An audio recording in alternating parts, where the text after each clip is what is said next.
Friends, welcome to my channel. ఇది road అండి. ఇది నక్షబాట కానుకొని మనకు ఎకరం 34 గంటల సైడ్ వచ్చింది. చుట్టూ మంచి బౌండరీస్ కడీలు ఉంటాయి. Square bit east west facing. ప్రస్తుతానికి మక్కేసారు. బోర్ ఉందా నవీన్? బోర్ ఓకే, బోర్ లేదండి. దీనికి మనకు విలేజ్ కనిపిస్తుంది చూడండి. విలేజ్ ఒక 300 మీటర్ డిస్టెన్స్లో విలేజ్ ఉంటుంది. 300 మీటర్ల డిస్టెన్స్లో విలేజ్ ఉంటుంది. మంచి స్క్వేర్ బిట్ అండి. East west facing, red soil. మనకు నంగూరు మండల్లో ఉంటుందండి. ఎకరం 34 గుంటలు, 30 lakhs per ఎకర్ అండి. ఇది 30 లక్షలకు ఎకరం. ఇది మంచి స్క్వేర్ బిట్, 4 మూలలు ఉంటుంది.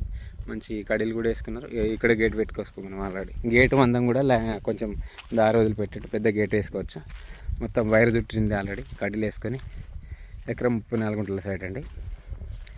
నాకు 30 lakhs చెప్తున్నారు. 30 లక్షలు స్క్వేర్ బిట్. విలేజ్ కానుకొని జస్ట్ విలేజ్ ఒక 200 మీటర్ డిస్టెన్స్లో ఉంటుంది. కారు డైరెక్ట్ లోపలికి వస్తాయి, ల్యాండ్ లోపలికి.